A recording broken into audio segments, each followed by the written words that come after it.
حي على الفلاح.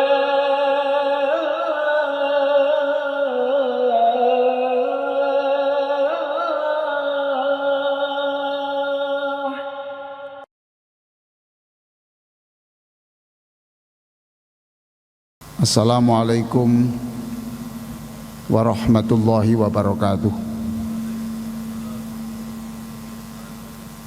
Alhamdulillah, wassalatu wassalamu ala rasulillah wa ala alihi wa sahbihi wa mawalah, amma ba'du.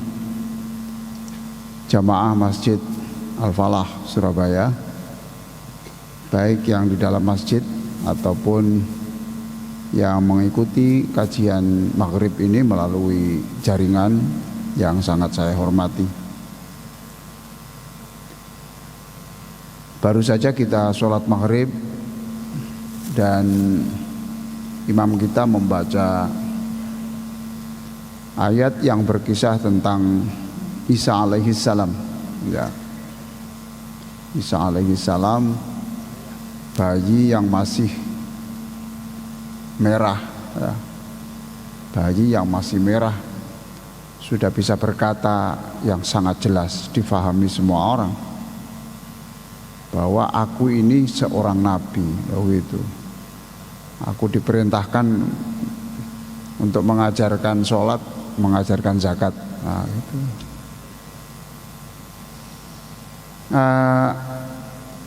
Ini saya ulas karena ada kaitannya dengan apa yang akan saya bahas pada kajian maghrib ini. Jadi itu kepercayaannya. Jadi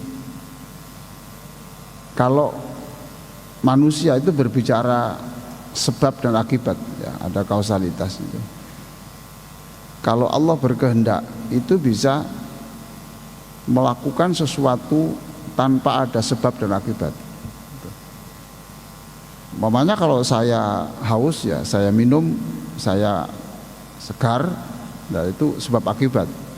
Tapi bisa saja Allah kalau berkehendak itu saya tanpa minum tapi saya merasa segar. Nah itu, ini kekuatan sekali. Ini kekuatan. Maka pada rakaat kedua tadi dinyatakan sekali lagi. Kemudian itulah yang disebut kun fayakun. Jadi kalau Allah sudah kun fayakun itu kemudian bisa melampaui sebab akibat di atas kekuatan rasio kita. Saya teringat kata-kata orang Amerika, ya.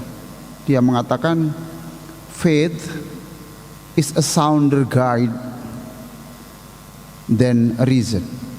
Jadi kepercayaan itu melampaui, kepercayaan agama itu memberikan kekuatan kita melampaui rasio. Jadi kalau kita sudah percaya agama itu hal-hal yang bersifat rasional itu bisa dilampaui.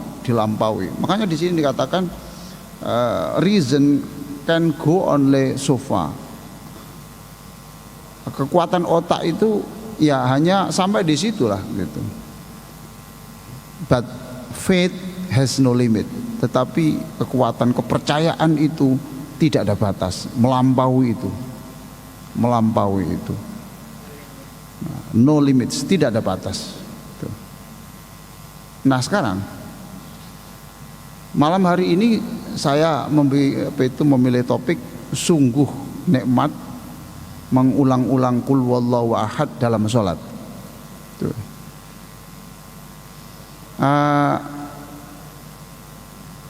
Saya membaca hadis, ya, dan hadis ini membetulkan cara berpikir saya yang salah.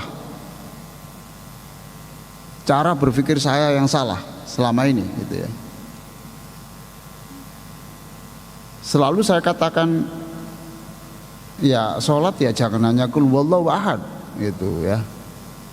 Sholat jangan hanya qul huwallahu ahad.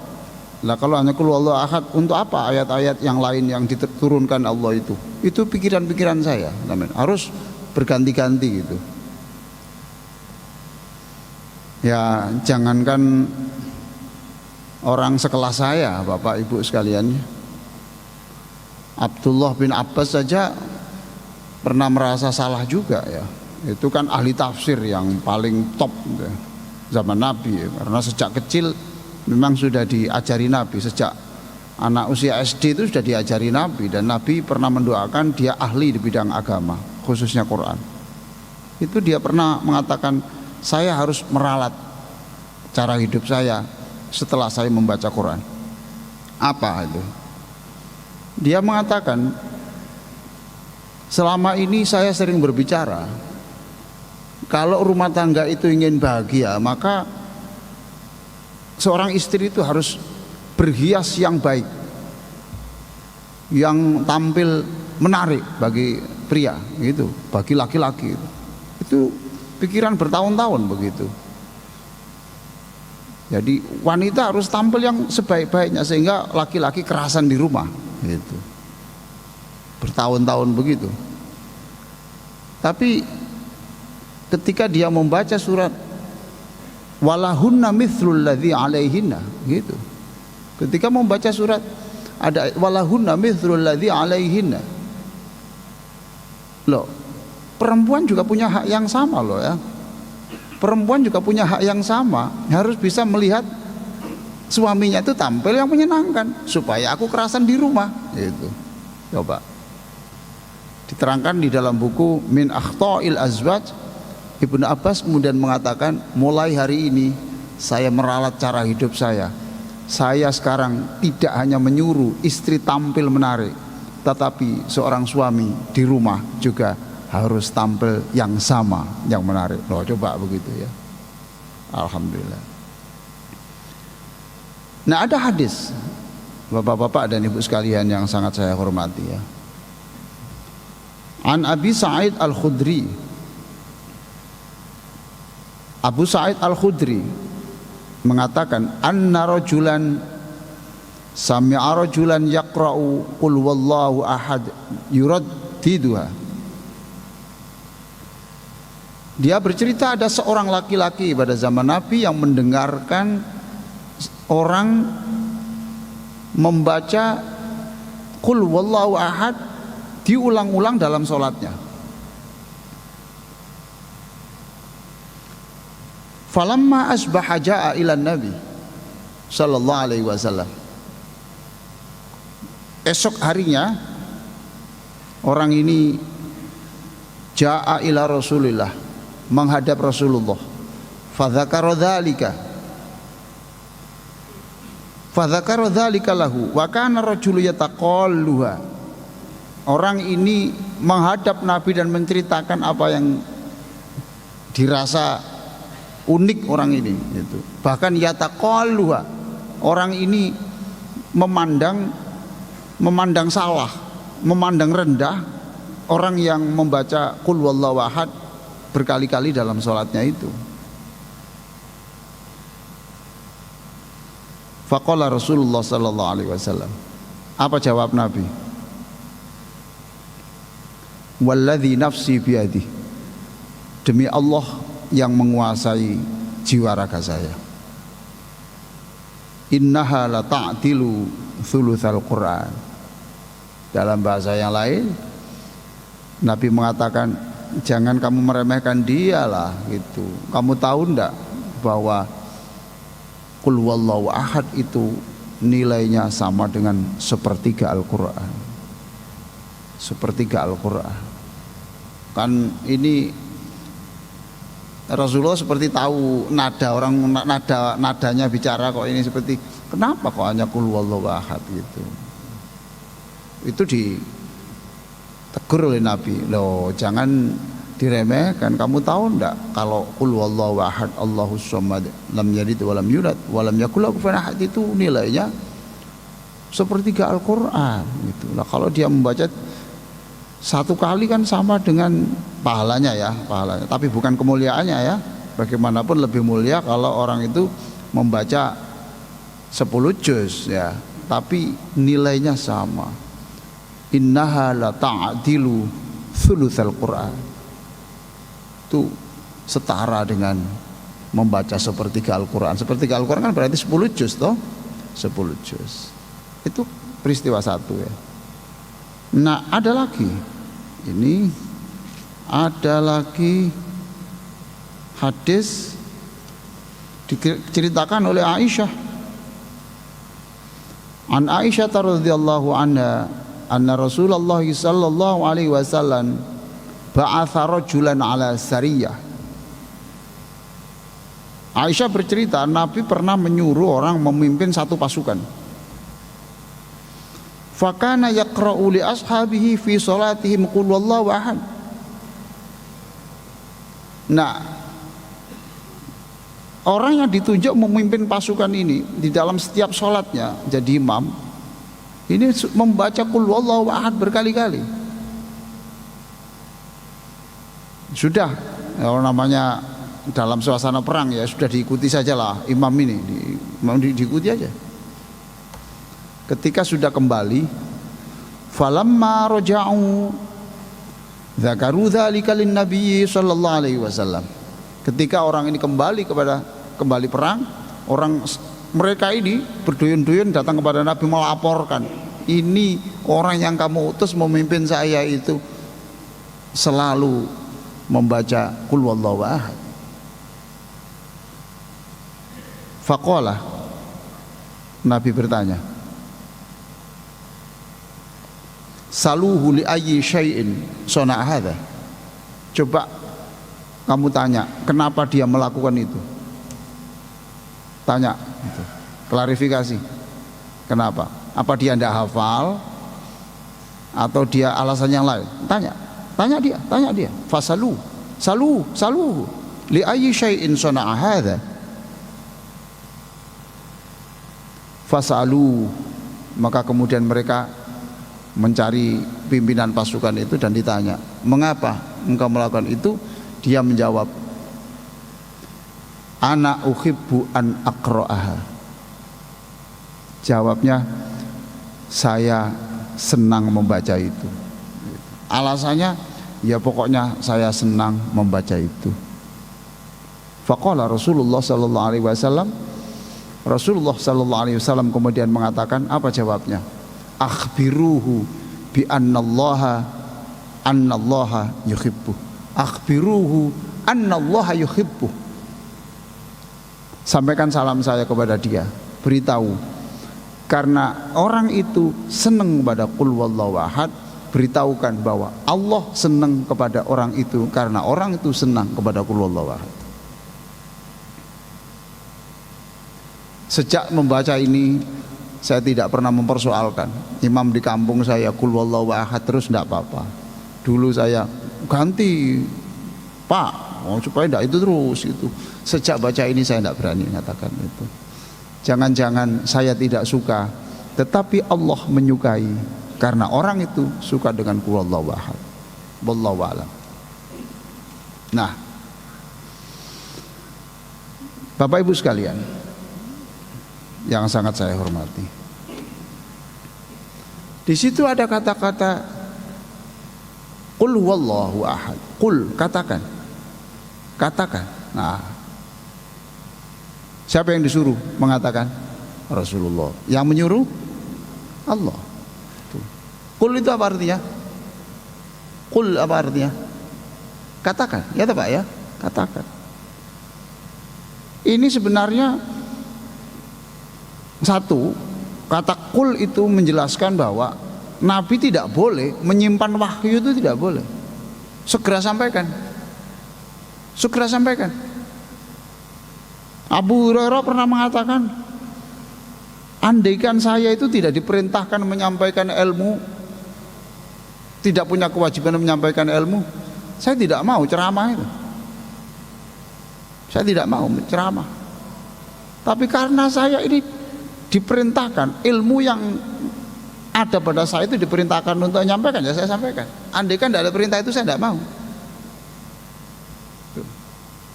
Qul itu artinya katakan.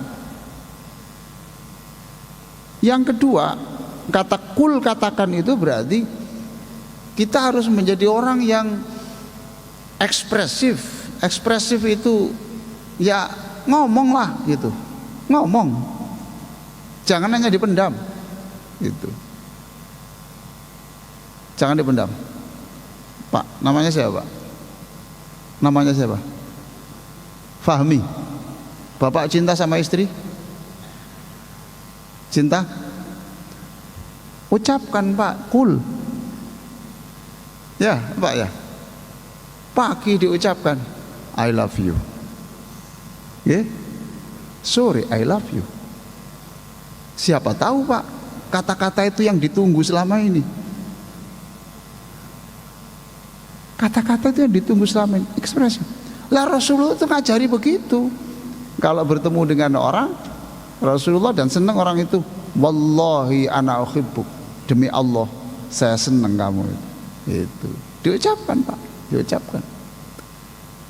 Mulai besok Pak, pagi I love you, siang I love you. Mungkin Bapak menganggap perkataan itu biasa saja, tapi bisa saja Pak, ini perkataan yang luar biasa bagi sang istri Pak itu. Dicoba Pak besok, Bapak nanti saya kasih nomor HP saya ya. Nanti gimana itu reaksinya seperti apa itu Pak Fahmi ya gitu. Masya Allah. Kul, katakan. Dan itu tidak hanya kul wallahu ahad Pak. Berikutnya masih kul lagi. Surat berikutnya masih kul lagi. Ngomong gitu. Pak Haji, namanya siapa Pak Haji? Ini anaknya kuliah di UIN. Siapa? Pak Adi. Ade Sulaimi. Ya Pak ya. Bapak kalau diberi ambilkan minum oleh istri, Bapak bilang apa? Terima kasih. Nah, terima kasih. Ditambah. Jangan terima kasih. Tapi sudah bagus loh Pak, terima kasih itu. Sudah bagus itu. Ada yang tidak mau terima kasih itu, saya tanya, kenapa kok tidak terima kasih? Dalam hati Pak, masa harus diucapkan? Ini menyalahi ini loh Pak. Itu. Akhirnya dia cerita, suami saya itu agak bisu memang. Wong dibelikan nasi goreng itu, tidak ada kata-kata terima kasih, tidak apa. Padahal itu kalau diucapkan terima kasih, mudah-mudahan nasi yang kau siapkan untuk saya diganti Allah nasi goreng yang lebih enak di surga. Mantap itu. Kul, katakan. Ini saya hanya menjelaskan tentang kul, Pak. Katakan. Tuh. Nah, apa yang paling, kalau bagi saya ya, apa yang paling mengesankan pada kul wallahu ahad itu? Mungkin orang per orang beda-beda. Tapi kalau saya yang paling mengesankan adalah di situ ayat yang kedua. Apa bunyinya? Apa bunyinya? Allahus Samad. Perhatikan Pak, kalau menurut struktur bahasa, jika nama itu disebut, maka kata berikutnya itu kata ganti. Qul huwallahu ahad, itu kalau struktur bahasa itu huwa as-somad, huwa as-somad, dia adalah as-somad. Tapi di sini enggak, qul wallahu ahad, lanjutnya Allahus Samad, tidak kata ganti, tapi kata nama Allah untuk menguatkan keyakinan kita. Di mana letak keyakinan kita yang saya kaitkan dengan tadi kata-kata Ben Carson tadi, politikus Amerika Serikat itu, faith is a sounder guide than reason. Kepercayaan itu pegangan hidup, penyemangat hidup yang melampaui rasio. Reason go only so far. Otak itu hanya bekerja sampai di titik itu, sedangkan faith has no limit. Sedangkan kepercayaan itu tanpa batas, melampaui. Ya kayak tadi itu, kalau sudah kun fayakun mau apa? Kalau Allah menghendaki saya hidup, sangat mudah bagi Allah. Walaupun saya mungkin jatuh, yang menurut pada orang umum pada umumnya meninggal dunia, tapi Allah menghendaki saya hidup, ya hidup. Wa yumit. Kalau Allah menghendaki saya mati, ya mati. Sekalipun itu didatangkan dokter yang terhebat, ya begitu aja lah. Allahus Samad. Allah itu as-somad. As-somad itu apa? Satu, artinya maha sempurna pertolongannya, maha sempurna pengetahuannya. Tidak ada yang samar bagi Allah, ya, tidak ada. Jadi apa yang Bapak rasakan, sekecil apapun, jangan dikira Allah itu melihatnya samar-samar, sangat jelas. Lalu as-somad itu adalah rujukan makhluk untuk memperoleh sesuatu atau selamat dari sesuatu. Oke, Pak ya. Kalau Bapak berjalan jalan kaki ke Jakarta, berangkatnya dari sini kemudian sampai di Tuban sana ya, Tuban. Ya tak Pak? Jurusan Jakarta itu Tuban ya, jalan kaki tuh. Saya tidak tahu tuh. Ya. Lewat mana Pak? Kalau jalan kaki lewat mana? Surabaya. Nah iya, Surabaya lewat mana kalau ke Jakarta? Tuban ya. Tuban ya, oke. Bapak jalan jam 1 tadi itu belum ada minuman sama sekali. Lalu Bapak di sana sudah lemas. Ternyata di situ ada tulisan posko jus apokat gratis. Apa yang Bapak lakukan? Ambil. Ini namanya as-somad, Pak. Allahus somad itu di situ. Kalau ada gempa, lalu Bapak, apa yang Bapak lakukan kalau ada gempa? Di gedung ada gempa, apa yang Bapak lakukan? Keluar. Belum keluar sudah, ini sudah goyang, Pak. Itu aturannya adalah Bapak cari tempat di bawah meja yang kuat. Paham? Sehingga ketika runtuh itu tidak mengenai kepala Bapak, tetapi itu diselamatkan. Ini namanya as-somad, Pak. Ini namanya as-somad. Coba. Kurang senang tak kita ini? As-somad itu kita ulang-ulang, as-somad. As-somad itu di situ. Ada banjir bandang di Aceh, tsunami dulu, ada orang selamat karena banjir. Jangankan orang ya Pak ya, truk saja itu terbawa kok. Lalu ada anak selamat karena dia apa? Dia berpegang pada kelapa, ya Pak ya. Dia berpegang pada kelapa, tidak berpegang pada pisang. Kalau pisang tidak as-somad, Pak, karena pisang bisa hanyut, ya Pak ya. Yang kuat, akhirnya dia merangkul apa ini? Kelapa ini. Nah, ketika banjir sudah selesai, dia masih hidup. Pohon itu namanya as-somad. So tidak ada alasan Bapak sedih dalam hidup ini, tidak ada alasan, karena kita punya Allah yang sifatnya as-somad.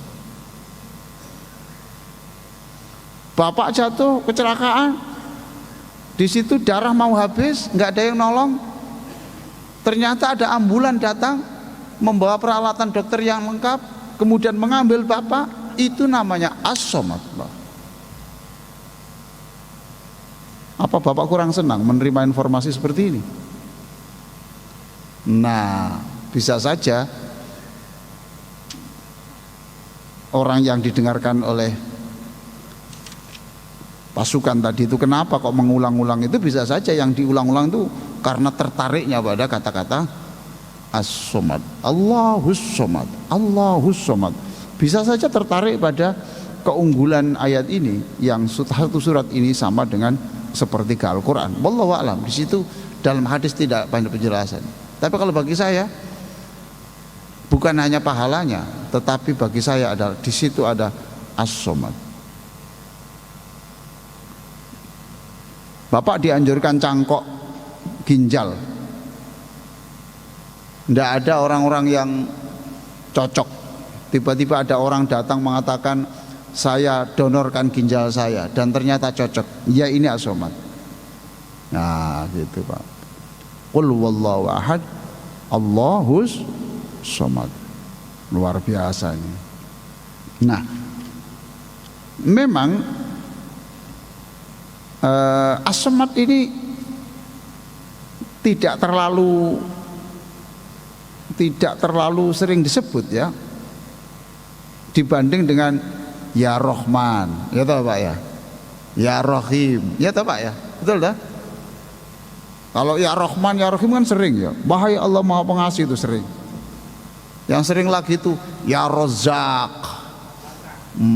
Wahai Allah yang memberi rezeki. Nah ini terutama yang masih punya hutang kan seneng Pak. Ya Razzaq. Yang kesulitan ekonomi ya Razzaq, ya Razzaq.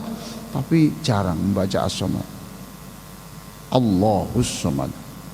Nah, Bapak-bapak dan saudara-saudara sekalian, maka surah Al-Ikhlas itu namanya banyak. Namanya yang lain, kalau di Al-Quran namanya surat apa? Al-Ikhlas. Tapi juga ada nama yang lain, Al-Ikhlas itu namanya Suratus Somad. Jadi dalam Al-Quran kan banyak toh Pak, surat yang namanya double lah. Tuh. Seperti surat Ghafir itu disebut surat Mukmin toh. Nah, itu Ghafir Mukmin. Nah, ini pengetahuan, ada mahasiswa yang saya suruh dicari surat Ghafir. Enggak ada Pak. Enggak ada Pak. Masa enggak ada coba? Iya enggak ada itu. Ya tapi ya ini Ghafir itu ya Mukmin ini gitu ya, Mukmin ini. Nah ini pentingnya pengetahuan. Saya punya anak yang ikut saya suruh membelikan esense nanas. Tolong belikan esense nanas, ya. Gitu. Cari, jangan pulang kalau tidak ketemu. Gitu. Sampai sore tidak ketemu Pak, tidak pulang. Karena terus besok paginya datang. Loh, kamu kok tidak pulang? Iya karena nggak dapat Pak. Tidak ada Pak esense nanas, yang ada pineapple Pak. Loh, pineapple itu ya nanas itu, betul. Orang bagaimanapun orang tahu dan tidak tahu itu beda. Allahus Samad. Allahus Samad. Allahus Samad. Ada yang menyebut surah An-Najah. An-Najah itu selamat. Suratun Najah. Surah Al-Ikhlas. Ada lagi suratul Tafrid. Surat yang mengesahkan Qul wallahu ahad. Nah kan ayat ini kan ceritanya kan Qul wallahu ahad ini ceritanya ada orang datang pada Rasulullah sallallahu alaihi wasallam. Tanyalah kepada Rasulullah, wahai Nabi, Tuhanmu itu sif lana robbak, tolong ceritakan sifat-sifat Tuhanmu. Bahkan ada hadis yang mengatakan tuh unsub lana robbak, tolong ceritakan jalur silsilah Tuhanmu itu,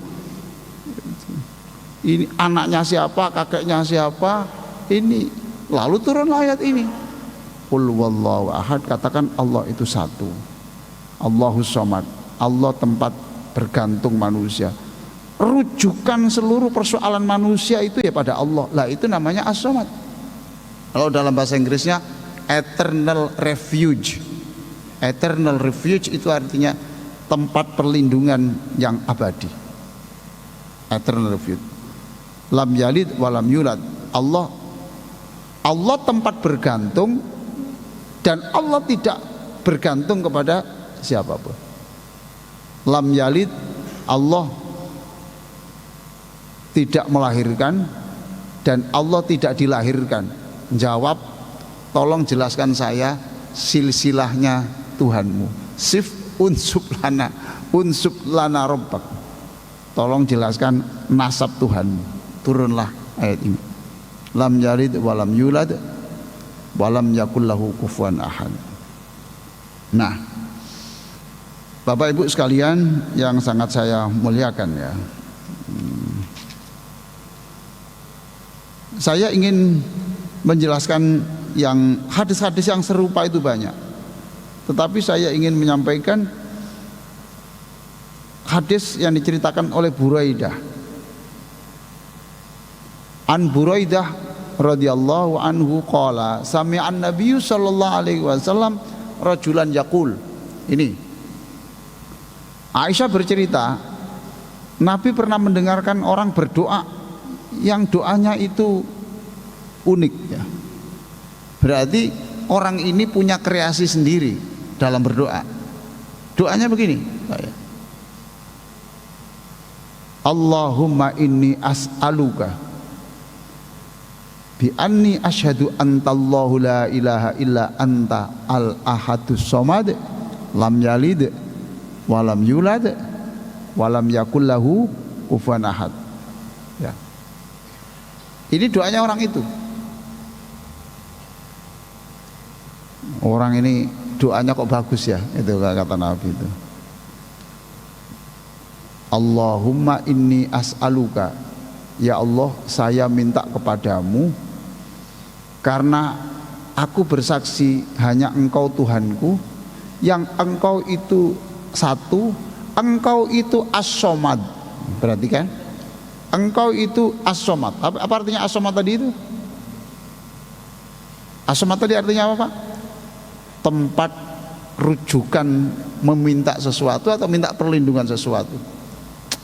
Kalau Bapak dikejar orang masuk gang buntu, tetapi di situ sebelahnya ada rumah yang terbuka dan itu kalau ditutup itu orang tidak bisa masuk lagi, itu otomatis itu benteng itu masuk, tidak tahu keluarnya gimana nanti itu, pokoknya masuk ya, itu namanya as-somad. Dia berdoa, Allahumma inni as'aluka bi anni asyhadu antallah la ilaha illa anta al-ahadus somad. Aku minta kepadamu karena aku bersaksi hanya Engkau Tuhanku dan Engkau adalah Tuhan yang satu dan as-somad, lam yalid walam yulad walam yakul lahu kufuwan ahad.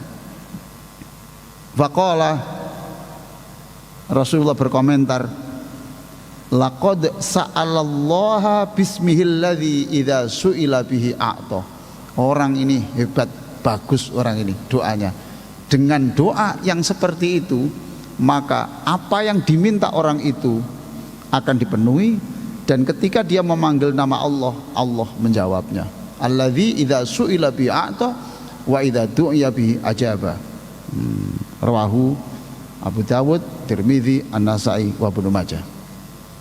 Nanti Bapak coba lihat ya, buka rekaman-rekaman doa di imam di Makkah Madinah ya, khususnya As-Sudais atau Mahir Mu'aikili, hampir selalu baca ini ya. Allahumma inna nas'aluka bi annana nashhadu annaka antallahu la ilaha illa al-ahadus somad alladzi lam yalid wa lam yulad walam yakul lahu kufuwan ahad. Itu selalu doa itu pakai ini karena di situ ada as-somad. Saya kira begitu Bapak sekalian. Cuma ya ini begini ya Pak ya, as-somad itu hanya sekali dalam Al-Quran disebut, sekali di dalam surat apa, Al-Ikhlas tadi ya, Al-Ikhlas. Hanya sekali tapi disebut di dalam surat yang nilainya sepertiga. Loh kok bisa sepertiga, gimana?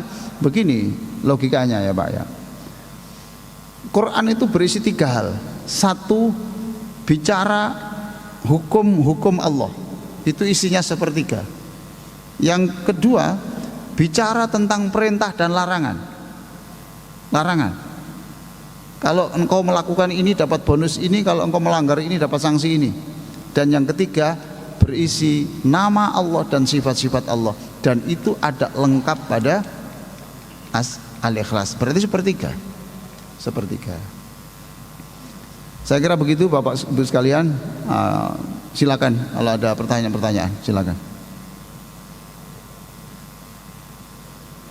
Jadi As-Somad itu Asmaul Husna toh?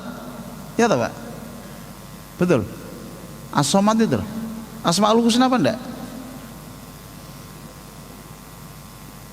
Nas'aluka ya man huwallahu alladzi, terus la ilaha illa huwar rahmanur rahimul malikul qudusus salamul muhaiminul azizul jabbar al mutakabbirul khaliqul bariul Ghafarul Qaharul Wahhabur Razzaqul Fattahul Alim Al-Qabidul Basitul Khafidul Rafi'ul Mu'izzul Mudhillus Sami'ul Basirul.